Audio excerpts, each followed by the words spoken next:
probably one of the biggest tips to even to start with consistency is having a goal. And so prioritizing is part of that. So figuring out like what am I trying to work on? Of course, you, for an example, someone with a stroke might have a weak arm, and they might start by thinking like, my goal is to make this arm more usable. But I think a really good way to make a goal a bit more specific to daily life is to pick something activity related. So what would I want that arm to actually be doing? Like, what am I struggling with? Do I want to be able to open the fridge with that arm? Or even further, is there like an activity that I'm trying to get back to, like a sport that I want to play using that arm? Finding something meaningful to you and making that a goal is just a really good starting point. I mean, you can expand on that so much too. I think that activity goals are everyone should pick one. But they should pick one, but they can tie that into something that they love and that they're really excited to do further down the track. So one thing I try and get people to do, if we have any mobility related goals and they're like traveling, pick out the next place on their bucket list, print out a picture. We can almost look at the map, get an idea of how much walking, like how much time we need, how much energy reserves we need to be able to map out the perfect day, the perfect holiday. And almost like get someone to plan out the perfect week, let's say walking around Budapest, and then come back and be like, this is my goal. In 6 to 12 months time, I'm booking my tickets to Budapest. I'm like, oh my goodness, absolutely. We can see exactly what we have to work on. Distance, time, energy, climates, busy streets, stairs. We can recreate monuments I want to visit and like, you know, make them in our rehab. So there's the power of motivation from an activity goal is also something that you desperately want to do is massive, absolutely massive. I love that one. That's a great tip. You're going to see just all the way from the outset the amount of like those barriers that fall out of that are already being addressed, like the specifics. You have a direction, you have the amount of motivation because it's a thing you love and you want to achieve. It just all sort of falls out of just having a goal from the get-go. Yeah. And then it also gives us the chance to identify any barriers that pop up along the way, and we can figure them out as we go. 100%. Yeah. And so I guess the next thing as a big category is just making those structured exercises fun. So say you have a goal in place, you're working on it, but still you're finding it a bit boring. How can we boost the enjoyment? Do you have any go-to ideas there? I love having fun. Say you're not Sam King and you just don't enjoy exercise. How would you get started? I would find something that I really care about. If I didn't like exercise and like I found doing exercise is just a nightmare. Like I just dread it every day, and it would feel like it was like taking away from other things that I care about. I would pick out my favorite thing, and that can vary for everybody, and just have that as like a little reward, and be like, great, if I just tick off if I can work through the things I say that I want to do, then I get this thing that is completely unrelated to exercise, but I almost like unlock this thing of mine that it's an absolute favorite. Kind of like you've set yourself, like you get a little reward for yourself. Yeah. So a really specific example is I love collecting things. I don't know, it just matches up personally with what I love to do. And again, collecting things costs money, and you can spend so much time finding little things that you love. But I try my best not to spend too much time or money on them. But I just find it so much fun. Like the process of finding little things that you want, value of finding the best prices. Like it excites me so much more than so many other things. So, and of course that doesn't bring me that much. It just means I'm spending more money on things I don't need, which is not all that much of a positive. Got to make life fun though. Got to make life fun. But on weeks when I'm not really feeling all that motivated to do really anything, I know that if I wanted to be able to, spend the time and money on things that I find fun, I have to do all these things that are really important to the rest of my normal life. So things like working out, like good sleep, eating well, I don't know, being at things on time, being in bed at the right time. Like I always try and pick just 5 things. But if I can like go through, I specifically have like a little table that I kind of have printed out for the month. And so each day there's a little tick box column for the 5 boxes. And then for the month, if I score over 80% of all my little tick boxes, then I unlock a certain amount of money that I get to use on whatever I want.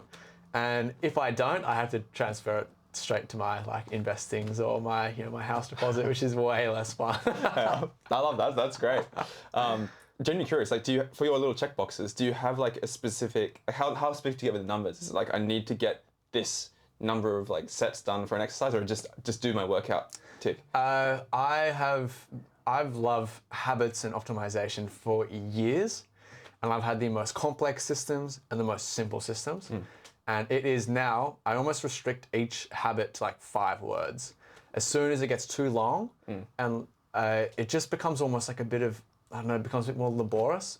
But again, I've done this for ages, so I kind of know when I'm achieving something, because like these 5 words are so black or white that like it's like a yes or a no check. It's like 9:30 before or after, or like Anyway, there's so many things you could dive into there. I think that's clever though, just like taking out some of that like overload and just making it simple. Yeah, simple checkboxes. Because then literally it takes me like, it might take a little bit of time each on the last Sunday of each month to go through and make it for the next month. But each day I literally do it just before I go to bed.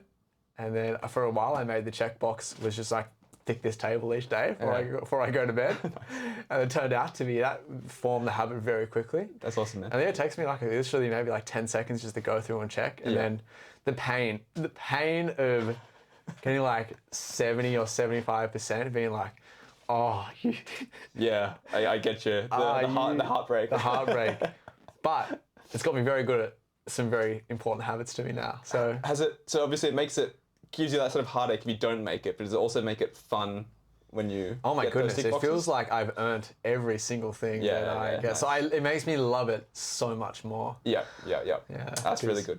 Yeah, it's because sometimes I think you can get, especially with money is just something where your spending can kind of get away from you. And then it's not even about buying what you wanted, it's just more about fulfilling the want to buy something.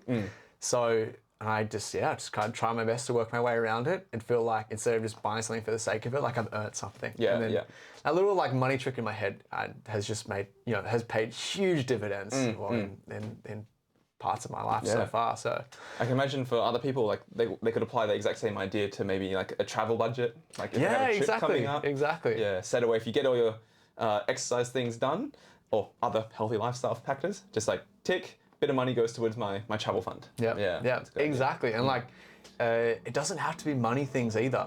So because I think money's great because it's like a very particular detail. It gives you such great objective. Easily trackable. Yeah, very, very trackable. And like you can set really specific numbers. It's like what you're working towards. Yeah.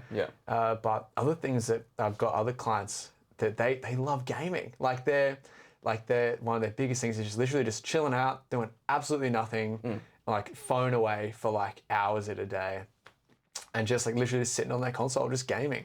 So another really handy thing that we've got for another client specifically is they have, for each time they tick off their session, that's 1 hour of guilt-free,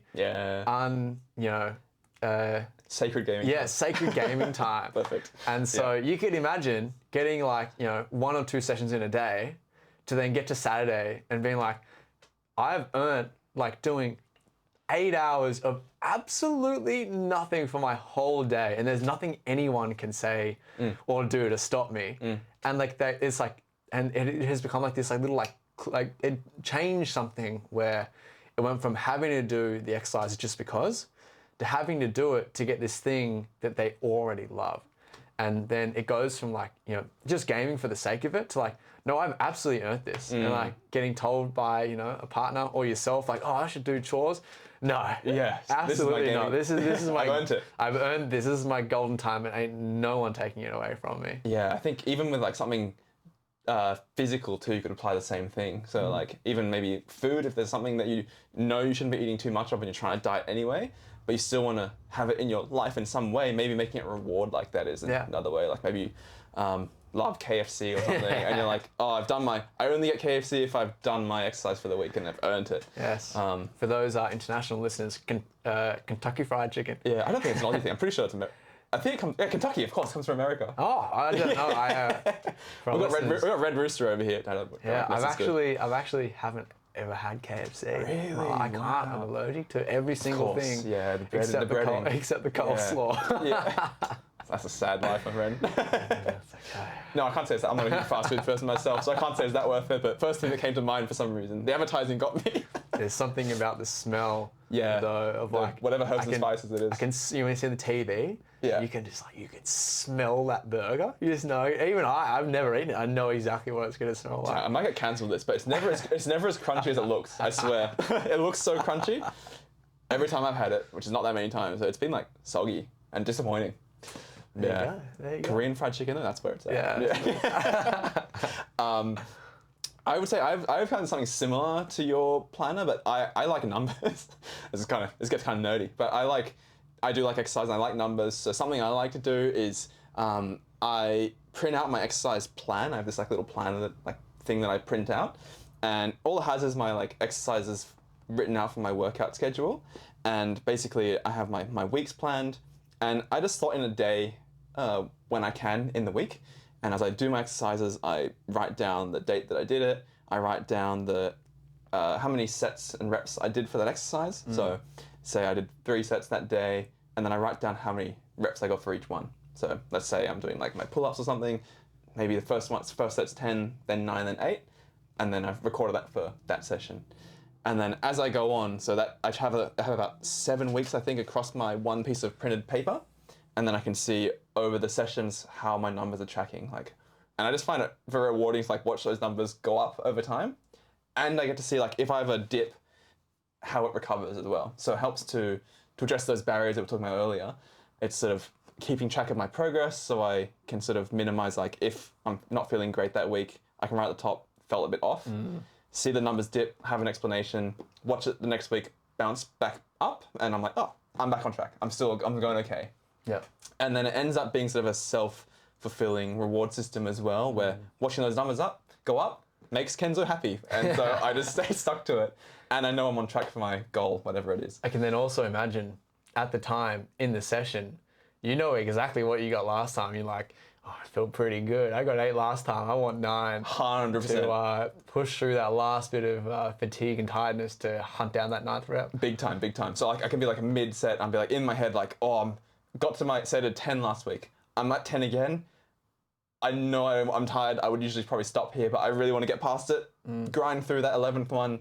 And yeah, that's actually where a lot of the benefits are made when it comes to exercise. And so, yeah. Then one specific question on your system. Do you have any way, let's say, for example, for our listeners at home, they might be listening thinking this, but sometimes I know at the beginning of the week, I'm not feeling as good as I was the other weeks. Any suggestions for modifying what your week is going to look like if you know you're not feeling in his tip-top form? If I'm feeling sick or have an injury. Yeah, exactly. So you kind of plan out from the very beginning on a week when you know you're I don't have much time, I don't have much energy, I have a really stressful thing going on this week. Yeah. Any way of taking the pressure off from the very beginning? 100%. So there are these things called deloads. So what I do for my training structure at least is I basically just pull back some sort of volume. So volume being is the amount of work you're doing. I'll either reduce the weight that I'm doing, do the same number of sets and reps. I'll reduce the sets and reps themselves, keep the weight up high and drop it down that way. But overall, I'm doing a third of what I'd be usually doing. Yeah. So say I usually have heavy sets of pull-ups for 3 sets and they're around 10-ish reps. I might just drop all the weight, just do my own body weight, maybe just for 1 set. And so I've ticked off at least that I'm maintaining progress. I'm not going to lose too much, but I'm not overexerting myself and digging into my energy reserves too much either. So maybe if we could put that into context for our listeners at home, because again, not many people can do as many heavy body weight exercises. You are a beast in the gym. I consider myself relatively strong. And then when me and Kenzo trained together, he ate me for breakfast. Only when it comes to some things. Sam's leg days, I struggle. But so to put that into context, it basically applies to anything. So if you keep the 1/3 idea in mind, so say you're doing sit to stand exercises, or even something simple for stroke rehab, wrist extensions or something. But you just whatever takes a ton of energy. So you're I normally am doing for simple math's sake, Yeah. I usually do 3 sets of 10 sit to stands. Yeah. I'm just feeling really off this week. If you're using something like my tracker, I would write at the top, off week, feeling sluggish, unwell, whatever it is, stressful week, etc. And then just do like 3 sets of 5, maybe. Yeah. I'm a big fan of like numbers being relatively divisible by themselves. So for all of my exercising, they're always even numbers, and I will aim for like things that can be divided by 5 or 10 as much as possible, so that I can almost like divide it by 2 like instantly. Just halve it. Exactly, because my deload week rule, whenever I see that I've got a hectic week coming, I kind of be like, great, exercising is going to be the 2nd, 3rd, 4th, 5th priority. Yeah. If there's no time for it, I will scrap the whole thing, because I know that will help me the next week to be able to kind of pick back up where I left off, and I don't feel negative for not doing something. Because usually I need a break more than I need to do more. Yeah.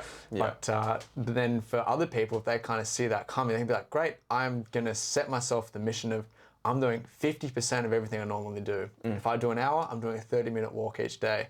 If I normally do 100 repetitions, I'm just doing 50. Yeah. Like bring the bar down early on to know that you're not breaking a habit, you're not going backwards. You are absolutely maintaining yourself through a crazy period, and you just by sticking in the game, you're improving your results massively at the end. 100%.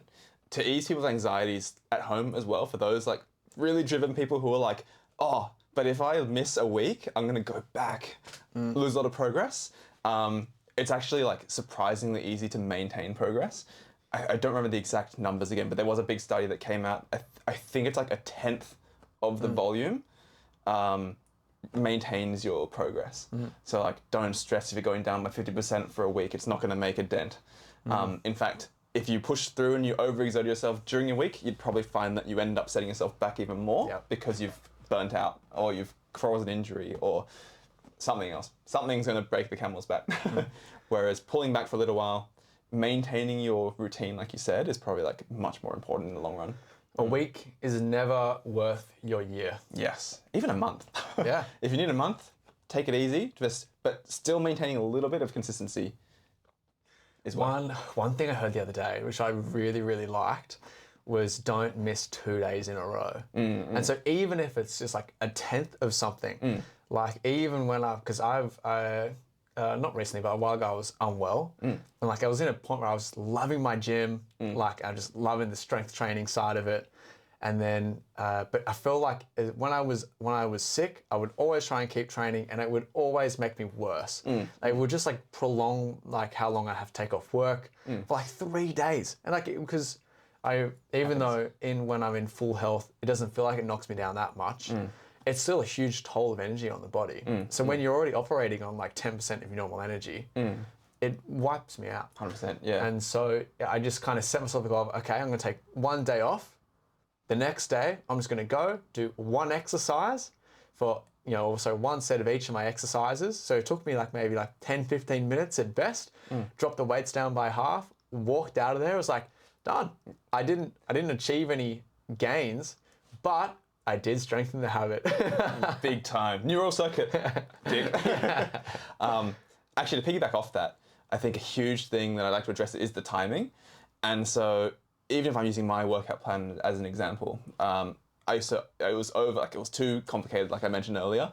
I've shrunk it down to just being like full body days. I won't dive into too much what that is, but basically there's something for my upper body, something for my legs, that don't have to be done together. And so ideally it is a day that I'd like to fit into my routine somewhere. I used to say like, I'm doing this upper body day on Monday, lower body day on Tuesday, etc. Then of course life gets in the way, work's busy, social commitments come up. Monday doesn't happen, so I end up skipping that day. And over the long term, I lost more progress. Whereas now what I do, there's no days named. I just, when a time slot pops up, I can factor it in. It's locked in, record my progress. And so I know the next day when a time pops up, next one's in line to be done. So I keep my overall schedule in line. That works pretty well for me. I know some people prefer having structure of days to stay committed to. That's probably another topic we'll cover in a second. But for me, I found it works better the other way around, where it's sort of flexible and I can work around my other commitments. That's interesting. For me, I prefer flexible too. Yeah. And then I think especially in our line of work, we have to be pretty flexible. Like our days can chop and change so much. Yeah. And so like just the demands of the days can be so different from, huge days out with clients all day to days worth of, well, now video editing and like engaging with people online is, there's such different days. Exactly. And so being able to be flexible is great. Yeah. So my way of being flexible, I found, has worked for our current work routine is knowing, okay, I've got, these 5 or 6 workouts I want to do. I have 7 days to do them, and like just like mixing around as to what I feel is like what I have energy for in the day. Same. So it's like 3 of them are really hard and tough, and I save those for like, weekends or days when like I have no clients. Yeah, the pacing piece. Exactly, yeah. And then I've got 3 that I'm like, I know these are easier. They're also, they don't require as much intensity from me. So I mix and match those around with how I'm feeling on the day. Yeah, that's exactly what I do too. So like the ones I write down are essentially the ones I'm tracking are the bigger, more intense days that are specific to a goal. And actually just sort of tie in what you were saying, your question you asked me earlier about if a day's coming up or a week's coming up where I know I'm going to be a bit off, if it's, say, I'm still feeling okay, but it's a really busy week instead, what I'll do is like I'll break up the big day I'll do this one exercise from that one day in the morning. If that's all I get done, tick, progress locked in, habit maintained for that week. If it comes in the afternoon and I have the other half, I get the other half done. Otherwise, it's okay. I'll move on to that gets pushed back a little bit. Less volume. Even if it's like one set, progress locked in. If it comes up where I just like have a stretch of days in a row that I know I'm going to be like really tied down with commitments, I just sub in my like more relaxed flexibility routine work, something just to maintain a bit more of unstructured exercise. That's just to maintain the healthy habit, not fall back too much. And then the goal stuff is just on the back burner for a little while.